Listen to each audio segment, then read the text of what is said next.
convidamos então vocês a... Nós também saudamos a presença do Conselheiro Estadual de Cultura do Clerc. O do Clerc, Conselheiro de Cultura do Estado, com quem nós já tivemos oportunidade de conviver. O nosso Comitê Gestor Cultura Viva, né, que também está o Conselheiro Estadual do Clerc, também representando esse portal. Colegas de caminhada, né, Conselheiro do Clerc, que a gente já esteve junto também, né, como gestor à época, né, junto no CODIC. O SEC também, que é representado, inclusive, aqui pelo do Clerc agora, né, que está assumindo a cadeira que representa o SEC no comitê. Do Clerc. Olá, boa tarde a todos. Eu sou do Clerc Silva, eu estou na condição de Conselheiro Estadual de Cultura do Rio Grande do Sul, eleito pela sociedade civil na representação das culturas populares.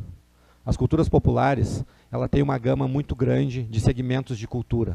Dentro das culturas populares estão as culturas dos povos tradicionais, as culturas dos povos indígenas, dos povos ciganos, as culturas periféricas, principalmente do hip hop, cadeia produtiva do carnaval, da capoeira e tantos outros segmentos como o artesanato e até mesmo a diversidade linguística. Estando dentro do Conselho, eu fui indicado pelo Conselho Estadual de Cultura para estar no Comitê Gestor do Cultura Viva RS. Então eu vim aqui para agradecer essa oportunidade de estar aqui, conversando e aprendendo com vocês. Porque a gente tem que aprender sempre e estar disposto sempre a aprender mais. Esse aprendizado nos faz entender que precisamos perguntar. Até a educação já começou a entender isso, que não se educa mais ou não tem uma aula em sala de aula se você ensina a decorar e só a copiar. E sim, a educação tem que ensinar as crianças a perguntarem. Quanto mais perguntas, melhores serão as respostas. Mas eu trago aqui uma questão muito forte, porque nós lá dentro do Conselho Estadual de Cultura temos uma comissão, a qual eu coordeno, Comissão de Culturas Populares, Diversidade Linguística e Artesanato. A mãe Carmen é integrante dessa comissão também, assim como outros colegas conselheiros. E nós temos acompanhado uma série de batalhas, uma série de discussões que tratam justamente da forma como são implementadas as políticas, mas mais ainda, a forma como esses recursos que são disponibilizados chegam lá na ponta, se é que chegam. E aí a gente traz uma preocupação muito grande, principalmente justamente dessas pessoas das culturas periféricas. Infelizmente, estão alijadas do processo, ou muitas vezes ficam à parte do processo, porque a forma que esse recurso é repassada não favorece essas comunidades. Citando como exemplo a última PNAB estadual, que não contemplou CPF, por exemplo. Mas muitas pessoas, raciocinem comigo, uma pessoa que está ali na sinaleira fazendo malabares, ela não tem muitas vezes a intenção de criar um CNPJ, fazer um MEI ou outra coisa. A comunidade indígena que está lá na aldeia fazendo seu artesanato, não tem intenção às vezes de fazer esse e aí ela fica alijada do processo e não pode receber o recurso. Ou é muito burocrático, muito dificultoso se chegar nesse lugar. Felizmente, eu vejo aqui no Cultura Viva uma oportunidade de a gente se organizar também como entidade, como coletivo, e tentar construir ações que revertam justamente na destinação e na efetiva destinação desse recurso. Por outro lado, também eu vejo a importância dessa conversa da comunidade, da sociedade civil, com o poder público em todas as instâncias. Porque essa conversa tem que ser um diálogo, não um monólogo. E muitas vezes é um monólogo. Quem está na prefeitura, quem está ali no Departamento de Cultura, quem está no Estado, enfim, naquele lugar ali, não conversa com os cidadãos, coloca de cima para baixo, mesmo que a gente queira uma cultura transversal, acaba sendo vertical, e a gente não consegue contemplar e não consegue atender. E muitas vezes afasta as pessoas do processo. E às vezes eu vi que a mãe Carmen falou hoje ali de alguns termos, algumas nomenclaturas que afastam as pessoas. Depois até comentei com o Sandro aqui, que eu trago uma reflexão lá do Tião Rocha, lá da Conferência Nacional de Cultura de 2010. Né? Quando se fala em rede, e Tião Rocha dizia assim, rede, dependendo como a gente olha o termo rede, ele já nos leva para trás. Porque a rede, ela aprisiona, ela cria nós, e ela interrompe ações. Então, talvez ela deva ser uma plataforma. Ou nós devemos entender essa rede como uma plataforma. Que esse aprisionamento não seja um aprisionamento, seja um acolhimento. Ele falou aqui antes do acolhimento. Que esses nós não sejam simplesmente nós, sejam ligações, amarrações, e que elas sejam uma plataforma para também difundir as ideias e difundir as propostas. Então, eu acho que é muito importante esse tipo de debate, esse tipo de conversa, o entendimento dos povos indígenas como povos originários e povos tradicionais e povos importantes para estarem presentes aqui. E muitas vezes o tipo de processo que acontece afasta, principalmente as comunidades indígenas, dessa participação. A gente vê pouca participação na comunidade indígena porque é difícil o entendimento, a forma de falar, a forma de se apresentar, a forma de dizer as coisas ou de receber a informação, às vezes não chega lá. Então é importante que nós também coloquemos nos lugares, né, e aí eu salvo a ideia e a criação do Ministério dos Povos Originários, dos povos indígenas, porque isso mostra que o povo indígena também tem que estar nos lugares, também tem que estar presente. E eu trago dentro da área da cultura e das culturas populares o cumprimento do artigo 26A da Lei de Diretrizes Básicas da Educação Nacional, que obriga escolas de ensino fundamental e médio, públicas e privadas, numa lei que vem lá de 2003, que depois foi referendada pela 2008, que tenha ensino de cultura afro-brasileira e africana. São 2 pontos, a afro-brasileira e a africana, e indígena dentro da sala de aula. Mas muitas vezes o professor não é aparelhado para isso, não tem o interesse de fazer isso, não é motivado a fazer isso, não tem instrumentos para fazer isso. E aí, o indígena, que teria, pegando o exemplo do indígena, mas pode ser um pai de santo também, muitas vezes ele não tem o conhecimento didático, catedrático ou acadêmico, mas ele tem que ter um conhecimento de vida, de vivência espiritual, a vivência dentro da aldeia, porque não é permitido para uma mãe de santo, um pai de santo, ir dentro da sala de aula fazer uma fala. Por que não se leva um indígena, um pajé, uma liderança indígena, um cacique para fazer uma fala dentro da sala de aula? Isso é cumprimento do artigo 26A, que é da educação, e é a transversalidade da educação com a cultura. Porque para você cumprir o artigo 26A, você pode usar o tambor, você pode usar a vestimenta, que é a moda, você pode usar a dança, você pode usar o canto, você pode usar a diversidade linguística. Tudo isso são segmentos de cultura. E aí é a transversalidade de fato. Então, é um clamor, de certo modo. A mãe Carmen acompanha isso nas nossas reuniões lá, é um clamor dentro da nossa comissão. É uma comissão que é muito aguerrida e nós viemos aqui para aprender e agora com uma atuação, né, ou mais uma finalidade de atuação dentro do Comitê Gestor do Cultura Viva, aprender aqui com vocês, nos apropriarmos um pouquinho mais e estar disposto a aprender cada vez mais. E se de alguma forma pudermos colaborar para esse crescimento do coletivo, a gente se coloca à disposição para colaborar. Até porque eu estou aqui representando a região funcional 3, e aí uma discussão que eu sempre levo, né? Eu já vim, eu acho que umas 10 reuniões que está o Ministério, ou está a Assembleia Legislativa, ou o Senado Federal, ou o governador do Estado, ou não sei o quê. Onde é que eu vou? Em Caxias, em Porto Alegre, em Santa Maria, em Passo Fundo. Por que eles não vão em Bom Jesus? Por que não vão em Jaquirana? Por que não vão em Três Palmeiras? A forma não é só nós sair de lá e vir para cá. É importante que o daqui também vá lá.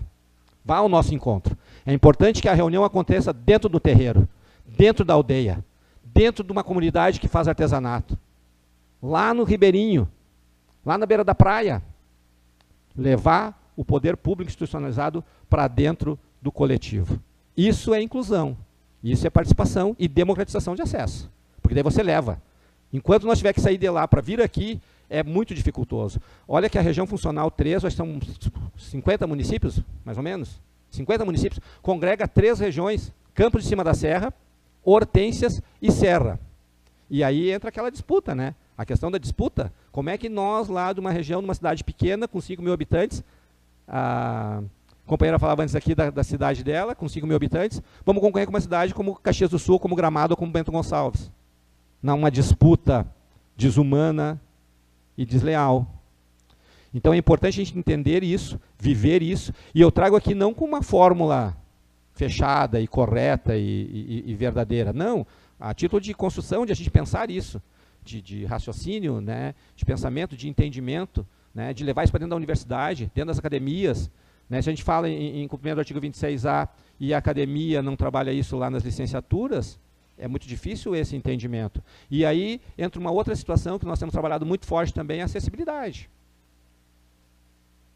Onde é que está a acessibilidade? Qual é o acesso que nós estamos dando para as pessoas que são deficientes? Deficiente auditivo, deficiente visual, a pessoa que tem dificuldade de locomoção, o obeso, enfim, todos esses passos. E aí isso também já vem de anos sendo trabalhado e a gente sempre tem que reforçar, né? Não adianta nós termos um espaço, uma cadeira reservada para o obeso sentar ali, um intérprete de Libras falando para um cara que é surdo, que está lá sentado lá, se não tiver uma rampa para ele poder subir no palco e fazer um espetáculo.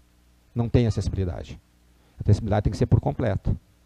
E aí entra a questão da inclusão, a questão dos diferentes, né? E a gente traz tudo isso para o debate. Felizmente eu vejo no Cultura Viva, e eu comecei a aprender muito mais, eu tenho acompanhado, eu participei de todas as conferências nacionais de cultura, eleito pela sociedade civil, nacionais que teve, foram 4, eleito pela sociedade civil, representando o Rio Grande do Sul.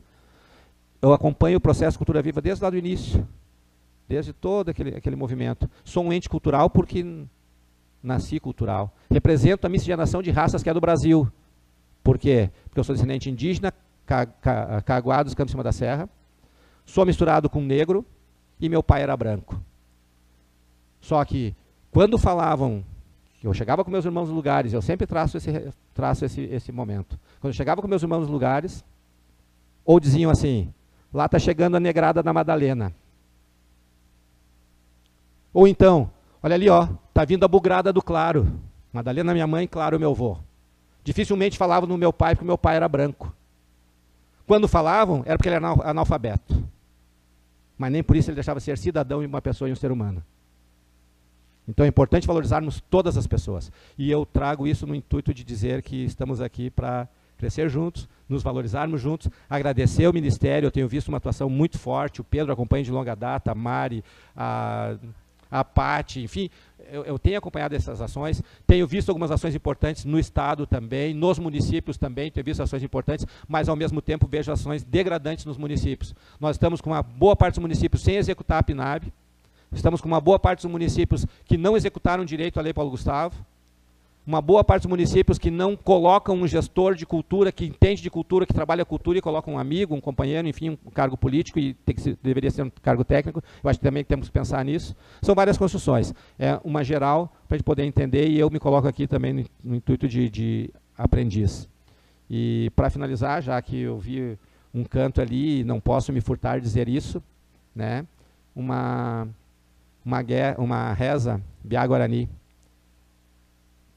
diz assim, Jade oi joy pivei, Jade oi joy pivei, Nhamane nhanere tare, Nhamane nhanere tare, e porã vai paete, e porã vai paete, Nhamane nhanemboati, Nhamane nhanemboati. Quer dizer mais ou menos assim, caminhamos todos juntos. Caminhamos e olhamos para a nossa mãe, a terra, a natureza, como ela é bela.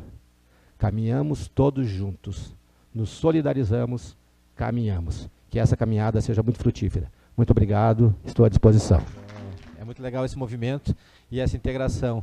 E eu quero fazer um destaque aqui, já foi falado isso, mas para reforçar, eu acho que é importante reforçar no dia 8 de março, o trabalho pela mão das mulheres.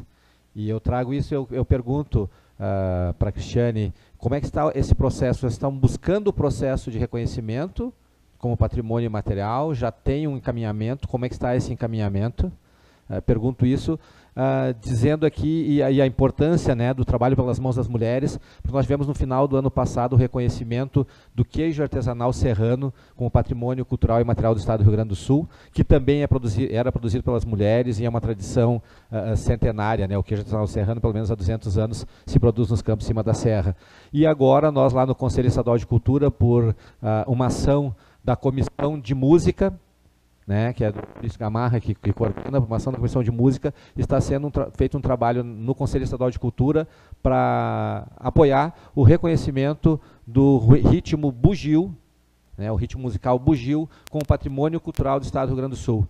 E eu venho trazer aqui como coordenador da Comissão de Culturas Populares, estava aqui a mãe Carmen, ela saiu agora há pouco, e essa pergunta que eu te faço, né, de como que está o andamento desse processo para reconhecimento, porque se ainda está em andamento o processo de reconhecimento, e se vocês permitirem, né, e nos derem a oportunidade de levar esse material para a Comissão de Culturas Populares, a Comissão de Culturas Populares do Rio Grande do Sul, do Estado, do Conselho, se coloca como apoiadora também desse processo para reconhecimento, e podemos fazer uma moção através da nossa comissão para reconhecer, então, a produção da Dressa como patrimônio cultural e material do Estado do Rio Grande do Sul. Se esse processo está em andamento, nos colocamos à disposição, então.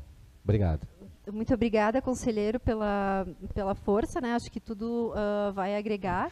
Eu sou do Cléric Silva, sou de Bom Jesus, eu tenho uma empresa desde 1994, de 1996 até 2016 eu desenvolvi um jornal regional lá nos Campos Cima da Serra, e de 2016 para cá eu me dediquei basicamente à produção cultural mais efetiva, circulo por várias áreas e campos do conhecimento, tenho muitas parcerias, a minha atuação é muito com parcerias, outros produtores culturais e outros profissionais de diversas áreas são meus parceiros na execução e na elaboração e na implementação desses projetos, né, principalmente voltados aí ou que tenham um viés para as culturas populares e com acessibilidade, é muito importante isso, mas eu tenho uma história no teatro, né, como ator e diretor de teatro, trabalho com audiovisual, literatura, né, tenho livros escritos já, trabalho na cadeia produtiva do Carnaval, já ajudei a implantar a criação de escolas de samba, enfim, tem alguns projetos relacionados com Canela e Gramado, que a gente tem atuado bastante ali nos Campos Cima da Serra, sou produtor cultural da etnia Matipu, uma das 16 etnias que tem lá dentro do Parque do Xingu, lá no Mato Grosso. Tenho como parceiro Zé Padilha na produção do audiovisual também ali do Paraná, de Curitiba. Enfim, são parceiros em alguns lugares, a gente vai fazendo parcerias. Eu achei bem importante a proposta da colega ali dizer que a gente temos que construir uma rede aqui, então, né, de produtores culturais para conseguir desenvolver as ações. Às vezes ela não tem agenda, mas nessa parceria talvez a gente consiga construir uma agenda interessante e reforçar a produção de todos. A gente também ajuda a instruir outras pessoas a fazerem seus projetos, porque a gente não pode querer dominar todo o mercado e ser dono só do mercado. Não adianta eu estar bem se o meu colega do lado não está bem. Então é importante essa construção. O Ministério, a SEDAC e outros órgãos, a CODIC, enfim, outros órgãos estão sempre promovendo também ações de capacitação para elaboração de projetos. É importante a gente estar atento a isso, né, a esses canais que trazem essas informações, e a gente tem que arriscar. E em arriscando, e eu quero apresentar para vocês, já que é uma rodada de negócios, apresentar para vocês um projeto que eu desenvolvi, e está na 3ª edição já o livro, e eu falei antes da temática indígena, né,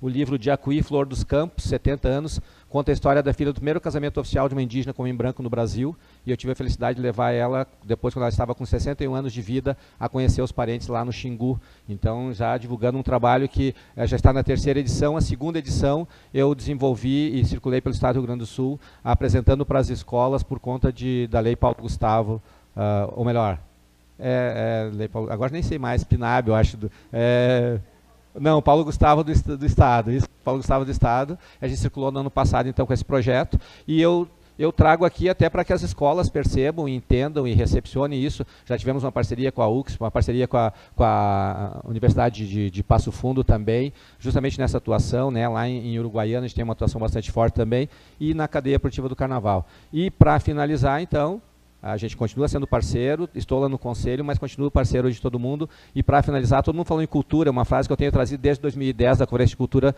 numa fala que tivemos com o Antoninho Feldman, quando ele era secretário de Cultura de Caxias do Sul. E aí, na nossa conversa lá nos bastidores, aí surgiu a seguinte frase, que está nesse livro aqui também, que diz assim, ó, a cultura permeia todos os setores de desenvolvimento da sociedade. Educação sem cultura não é educação, é domesticação. Segurança sem cultura não é segurança, é repressão. Saúde sem cultura não é saúde, é remediação. Turismo sem cultura não é turismo, é simplesmente um transfer, mudar pessoas ou coisas de lugar. Até obra sem cultura é fazer buraco na água. Se você for fazer uma ponte e não souber a história daquele lugar, quem passava por ali, quem vivia naquele lugar ali, você pode estar mandando junto com aquela água todo um patrimônio cultural, imaterial e também material daquele lugar. Então a cultura permeia todos os setores do movimento da sociedade. Cultura para todos. Valeu.